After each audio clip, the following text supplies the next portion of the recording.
The veto session starts with a spotlight on ethics. We'll talk about it next on Capitol View.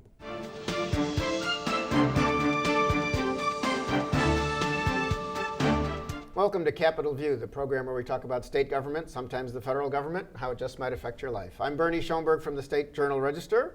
The veto session, legislators were in town in Springfield this week to talk about it. Charlie Wheeler is back. He is retired now, director of the Public Affairs Reporting Program, University of Illinois Springfield, which trains many young journalists in a wonderful one-year graduate program. Also a longtime State House reporter for the Chicago Sun-Times before that. Welcome back, Charlie. Oh, it's always good to be here. And Peter Hancock is here. He is State House reporter for Capital News, Illinois, a new but effective bureau at the State House. Welcome, Thanks, guys. very much so. How about that, which Charlie helped bring to Illinois, so there we go. So I mentioned ethics getting into the show today. For people who didn't know Representative Luis Arroyo of Chicago very well, his name is now rather well known because he appeared in federal court on Monday of last week, and turns out that he was accused of trying to bribing a member of the state Senate who was wearing a wire with $2,500 a month with at least one payment made. Wow. Charlie, your thoughts? Where is this thing going? Well, it occurs to me that they apparently have him pretty dead to rights. And I think he's pleaded. I don't know if he's pleaded yet, but he has certainly not said he's guilty. I think he pleaded innocent, right? He's been charged, though, and from at least what's been reported, he did what they're alleging that he did. He offered to bribe the senator, and he said that that would be, to his benefit to do this. And in return, the senator was supposed to sponsor a bill that Arroyo was trying to push through the House that would legalize sweepstakes gambling, which I've never participated, but apparently it's sort of like a video slot machine, but it's not quite. Right, because the city of Chicago doesn't allow, the state legislation that put slot machines all over the state, including more than 500 machines in Springfield, does not allow it in the city of Chicago. And the city of Chicago has said no, and so these other things have sprung up. And so the legislation was to legalize these and make them legitimate. And apparently the person that he was trying to offer the bribe to had a wire on. Right. And the feds charged him with attempting to bribe the senator over this issue. He denies it, but oddly, Peter, interestingly, Jim Durkin, a Republican leader of the House, actually had a press conference demanding that Representative Arroyo be removed from office or step down. Step down by the end of business and today. Then Speaker Madigan, the Democratic leader, said the same thing for his fellow Democrat, which is a kind of an interesting bipartisan move at this point. Well, I think part of what we're seeing is, you keep tugging on one string of this investigation, and it just, there's more and more string back there. We've got the investigation that's focusing on State Senator Martin Sandoval. You've got an indictment for embezzlement charges against State Senator John Cullerton. Tom Cullerton. Distant cousin of the president, and it's like a ghost payrolling thing. Yeah. The allegation that he was a labor union kept him on a ghost payroll, but not doing work. And the investigation against Chicago City Alderman Ed Burke. And he has been indicted. He has been indicted. There have been search warrants executed against close associates of House Speaker Mike Madigan. There have been subpoenas issued to ComEd and the City Club of Chicago. I don't know that there's any one thing unifying all of this, except that it seems to be focusing more or less on Democratic politicians from the southwest side of Chicago. Mm-hmm. And I'm wondering here if we're not finally seeing the unraveling of the last great urban political machine in America. Most other cities, their machines were gone by about 1950, but for whatever reason, Chicago has not gone through that kind of a reform movement, and maybe it's being foisted upon them now by federal investigators. Yeah, well, there have been some changes since Mike Royko wrote Boss about Mayor Daley the First, but vestiges of the anti-patronage laws have taken hold, but you still have and I think part of it, some machine politics, and certainly if you ask the Illinois Republicans, you certainly have machine politics in Illinois. Yeah, and you had machine politics with the Republicans for many years. George Ryan and Kankakee was certainly part of one of those. He was part of the McBroom machine. Yeah. But I think the Democratic leadership in Chicago has learned to adjust. It used to be dominated by white ethnics. Now, the major players in Chicago at the municipal level are all African American. And as a matter of fact, the Cook County Board President and the mayor of Chicago are female. And so that's a far cry from the white ethnic male-dominated machine. So it's not the good old boys club no matter what else it is. Oh, no, no. And they've adjusted, they become more progressive, they support the kind of things that people in the community want. So I think it's still there, it's still very influential, but it does not have the same type of from the top down pressure that used to exist years ago. Right. I remember a situation where legislators would get up and vote. One case in particular, a guy get up and gave a speech about why this is a bad bill. This is in the House. They used to be able to explain their vote. You should not vote for it. This is horrible. And after a couple of minutes of this, he gets tapped on the shoulder. Somebody whispers in his ear, and he says, "Oh, I've told you all the reasons why you should not vote for it. Let me tell you why this is really a good bill." And the mayor had sent the signal down. Mayor Daley, the first had sent the signal out, we're for it. Richard J. Interestingly, what is going on with these various charges and or still unresolved, or we don't know what all of the investigations are about, Peter, but there have been more calls just this last week as the first 3 days of the veto session took place for reforms of ethics. You had Tom Demmer, who is in leadership on the Republican side in the House, calling for a law to ban legislators from doing lobbying for local governments, which is something that Representative Arroyo was doing that apparently helped him get in trouble. You had Senate Republicans had a press conference where they called for the Inspector General over the General Assembly to have more independence so they don't have to get permission from a committee that includes legislators to open an investigation, and also to have subpoena power. So are these things going to go anywhere? It looks like maybe it will, because you're having such a, the leaders who are all Democrats now of the House and Senate. Yeah, ethics reform has now become the flavor of the month. I mean, everybody's in favor of it. Everybody's jumping on board, which probably shows you how internally there are Democrats who think that this scandal could be very, very damaging over the long haul. So, yeah, there are ethics proposals coming out from everybody. Senate President Cullerton even said he would like to see a joint House and Senate committee put together to take a broad, expansive look at ethics reform. And I'm not sure, if that would bring about broad-scale reform, or if that's a way of just getting so many issues on the table that they can't decide on anything. It's hard to tell whether or not Illinois should go, piece by piece, or just have one major ethics reform package. But I think really nothing is going to change until the political culture of Illinois changes. Yeah, do you and think that's... voters stop electing politicians who do this stuff. Yeah, Charlie, you've been around for... Yeah, what do you think of our culture? Because we put up with a lot of this over time. One of the differences between lawmakers when I was there are a lot more people who are, what you say, progressive, in the sense that they don't tolerate this machine politics, this old notion. They don't go along with the good old boys club kind of thing, and they sincerely want to do stuff about it. Melinda Bush, the state senator, for example, from the North Shore, she has very much been in the forefront of pushing for these kinds of things. And I suspect we are going to see changes with the legislative inspector general giving that individual the ability to initiate investigations without having to ask the legislators. Senator Jason Barrickman from Bloomington, who's one of the people who sponsored the Senate bill, said this is like having the fox guard the hen house, right. That old cliche. I think we'll see that. I think we will see a task force set up. There's been a joint resolution introduced in the House calling for a task force to look at the ethical situation. If you recall, back after Blagojevich was impeached, there were a lot of changes made to the state ethics laws, so to speak, regarding the executive branch. Not much done for the legislative branch, but they did make a lot of improvements. Yeah. And so I can see the same thing happening now with this very visible spotlight on the Democratic officials in Springfield, people in positions of power. Not that Arroyo was that powerful, but certainly Sandoval.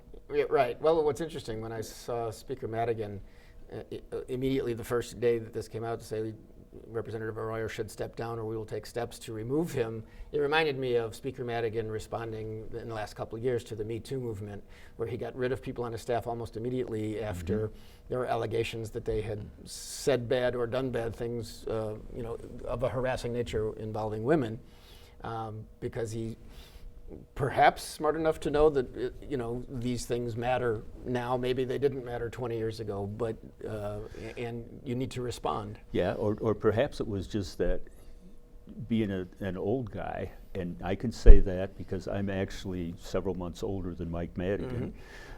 This was not something that was on your radar. You really didn't think about it, how you behave towards women, how other people behave towards women. You might have thought, oh, that guy's a jerk, but not to the extent that you raise a fuss about it. And I think Madigan maybe had an awakening. Yeah. Well, you've always seemed polite to me, Charlie. So. Pardon? I've always seen you just be polite to people. So. and so that may be part of it also. Yeah. And I think you'll also see the situation where the legislature moves on these issues when not moving becomes more uncomfortable than moving. Right. And so Madigan has started a process. There have been people appointed to the Special Investigating Committee, which will hear charges. And if they think discipline is warranted, there's a second committee. This is all set up under the House rules. There's like 4 pages of it. So it's a complicated process. Yeah, the investigating committee, and then ultimately it comes down to a vote of the House on these charges, and they can go as far as to throw the guy out. Yeah, and unless he decides to leave of his own accord. Yeah. So we'll see. I should mention, as we talked about the Legislative Inspector General, that is now Carol Pope.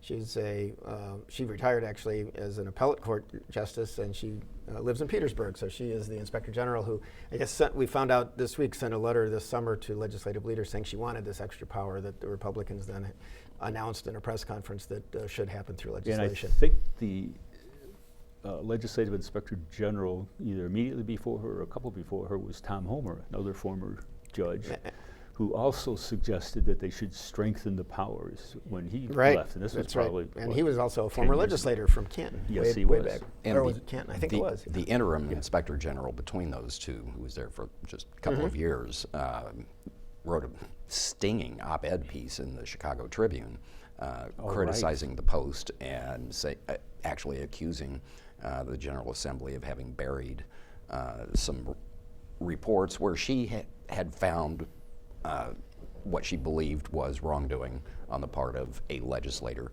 She can't talk about it, and the committee buried it. So, yeah, well, we'll see where that goes.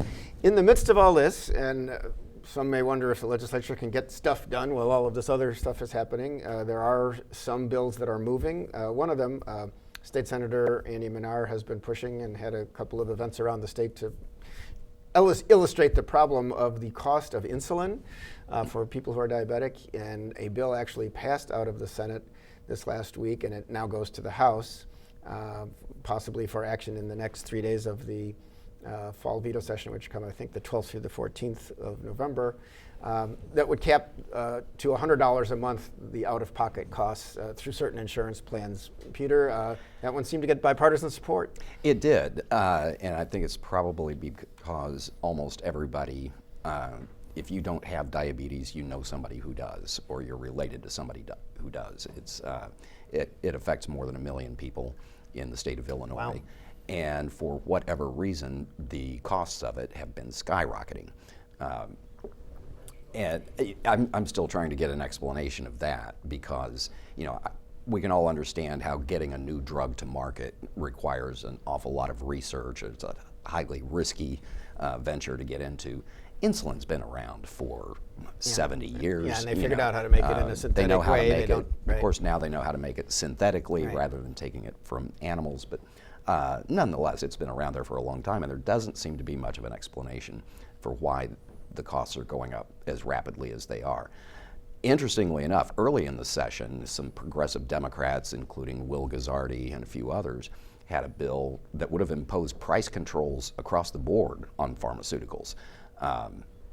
That kind of got stopped in its tracks, never really came out of committee. And it seems to go against some powerful interests. But with this one particular drug involving insulin, I think there was just broad recognition that something has to be done. Now, the bill does not lower the price of insulin.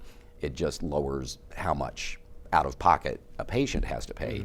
So it's kind of shifting the cost burden back onto insurance companies. And of course, $100 a month seems like a lot, but some of what we heard, some people are paying several $100s a month, or even over $1,000 at some into the point. thousands, yeah, even over $1,000 depending at some on the point. quality of your insurance plan. Yeah, there are some other legislative ideas out there. One of them is to consolidate downstate police and fire pension funds, and there are more than 600 combined into one big police one and one big fire one outside the city of Chicago, to save administrative costs and to get a better return. The governor is for this because he said maybe we can make a point or two better return on investments if you put them all together. And that would be maybe $1 million a day that taxpayers could save across Illinois. But that's a tough one to get passed. And while it's been introduced, trying to get that done this fall. Charlie, you think there's any chance of that in 3 more days of veto session? Probably not, because the police unions are against it, and they're a powerful presence in the legislature. Firefighters are for it, and I'm not knowledgeable enough to say what the distinction is. Peter, you may be, because you can follow this on I really don't. I don't understand the motivations. Yeah, there's behind certainly the police a lot. union. Some pension funds want that they control it locally. They say that they can. They just want a little more flexibility. But it strikes me this is the kind of issue that could be negotiations back and forth between the sides, and you work something out. You're probably not going to get it done in the next 3 days of session, but when you come back in January, you can do stuff, and you don't need an extraordinary majority. Anything that passes in a veto session with a simple majority, 60 in the House, 30 in the Senate, does not become effective until the following June 1st, unless they have the extraordinary votes. On the other hand, if they have a bill poised, all ready to go, except for the final votes, come back and do it on January 2nd, they can do it with a simple majority. You save 11 votes in the House, 6 in the Senate. So on the really controversial stuff, it would seem to me that if I'm trying to strategize this, I might say, okay, well, let's get everything set, poised, ready to go, and we'll do it the first week of January. Right. And make it effective right away. We'll see what Peter, there was also discussion as the veto session got going about possibly a ban on flavored vaping products, because there have now been 3 deaths of certain kinds of lung disease in Illinois. Just late in the week, the Illinois Department of Public Health said there's been a 3rd. Some of those people think they don't have an exact source of the products that are causing these problems, but they think it might have been stuff bought on the street, not bought in stores. Certainly there's black a lot market vaping material. But we've seen, I guess the Senate passed a bill for an indoor vaping ban, so you can't vape indoors, just like you can't smoke indoors, but things seem a little more stalled as far as the flavors. Well, yeah, the vaping industry is certainly pushing back against this. And originally, I think this was Senate President Cullerton's bill. He wanted to put a ban on flavored tobacco products too. Including menthol. Yeah, so people who smoke menthol cigarettes and cherry flavored cigars and different flavors of chewing tobacco that was a bridge too far for them. But the feeling is that these flavors like bubblegum flavor and grape flavored vaping stuff, these are specifically designed to bring kids into. Even though officially the people who sell this would say, you have to be 21 to buy it. Yeah, but they're clearly, the sense is that they're clearly targeting children with that. And there was a period of time in the last few years when vaping became all the rage among high school students all over the country. It maybe not so much now. It may not be as cool as it was. The numbers that I saw were ago. like amazing. Like a quarter of kids have tried it or something, and that seems awfully high for. And so states all over the country, I think, are trying to look for ways to clamp down on this. The deaths, as I understand it, some of them are related to black market vaping material that had THC in it as well. Which is a marijuana-ish product. Yeah, it's the psychoactive ingredient in marijuana. So, there's, and now that marijuana is about to become legal in the state of Illinois, there's a lot of concern about those kind of black market products. Yeah. On another topic, the governor had a press conference with Chris Welch and some other legislators. Welch played baseball. He's a state representative from the suburbs. He played baseball at Northwestern. He was trying to get Illinois to follow California in saying that athletes in college can make money on endorsements and get agents. Interestingly, after the governor and many people came out for this in Illinois, the NCAA shortly thereafter, maybe it was just coincidence, said they are now moving in that direction. They are going to institute new rules to get this done. So I don't know if Illinois had a say, but then Illinois also passed a bill in this direction, which I think wouldn't take effect till 2023 anyway. So everybody's looking for a national solution. It's a shot over the bow at the NCAA. They really want the college sports to loosen up their rules. I mean, NCAA sports is $1 billion a year business, and the kids who are the product get nothing out of it except scholarships to go to college, of course. And then they can't have outside jobs. They can't have outside jobs. And you can go into a university bookstore or student union and you can buy a jersey with the number and the name of your favorite player on it, and the kid's getting nothing off of that. So I think for a long time, colleges and universities in the NCAA have been basically a taxpayer-funded farm system for the NFL and the NBA. And there are some people who are just saying, it's gotten too exploitive now. Because, the kids deserve to make money off of their own name and likeness. Well, it looks like it'll get that way. Well, and they also point out that students who participate in other activities, like if you're in a music program, you can go out and have side gigs, and there's no repercussions. Right, yeah, that was clearly And said. this whole notion about amateur athletics, I think, is a farce. And Well, I think the NCAA peddles it. They make a ton of money off it. The schools make a ton of money of it. The kids get a scholarship, and that's it. The argument that the schools make is, well, we have a football team, we have a basketball team, and the revenues support all the other stuff that we offer, the volleyball and the lacrosse and the badminton and whatever other sports that we offer for males and females. And there is some truth to that, I think. But I'm guessing that if I'm a star football player and I can sign a deal with, I don't know, somebody's bubble gum, I chew double bubble when I'm out there playing and make little money, how's that going to affect the TV rights, which is where the schools get their big dough? Or if you have the whole team go down to the local car dealership, which is also a supporter of your local college, or contributes to scholarship funds, and the team goes down there and signs autographs, I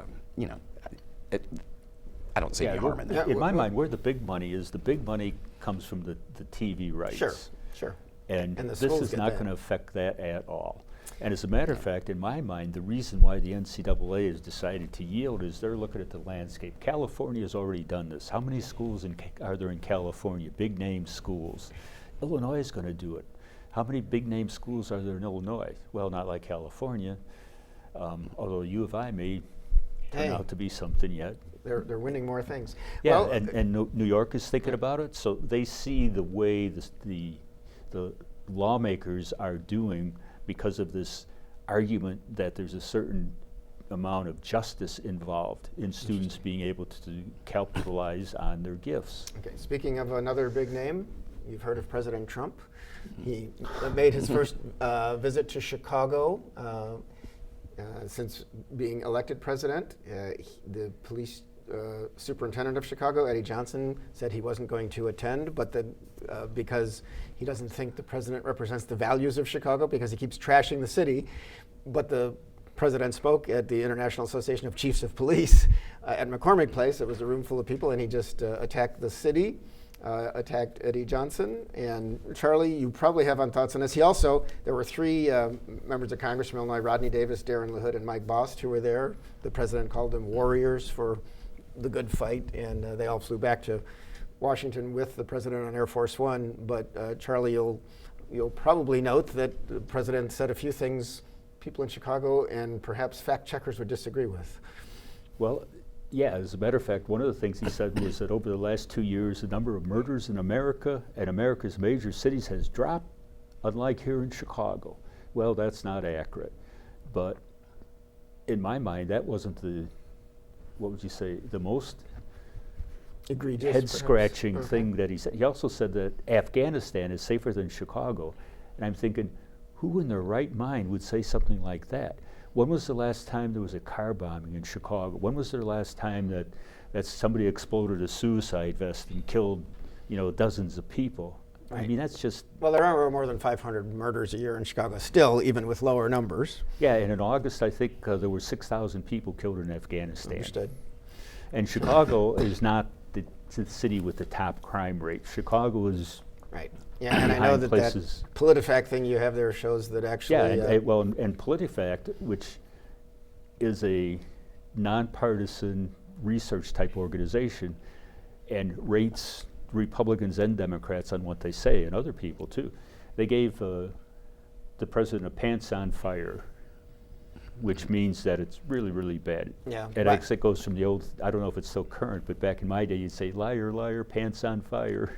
Indeed. Well, and that was about some of the statistics he spouted about Chicago. The mayor of Chicago, Lori Lightfoot, tweeted back at him and said, go back and face the music in Washington. There was a formal vote to start impeachment proceedings in Washington this week. So we're going to see a lot more coming out of the federal side. And we'll also be waiting for the legislators to come back for the second half of the veto session in Illinois. With that, Charlie Wheeler, Peter Hancock, thanks for your discussion. We're out of time. I'm Bernie Schoenburg. Thank you for watching, and we'll see you next time on Capitol View.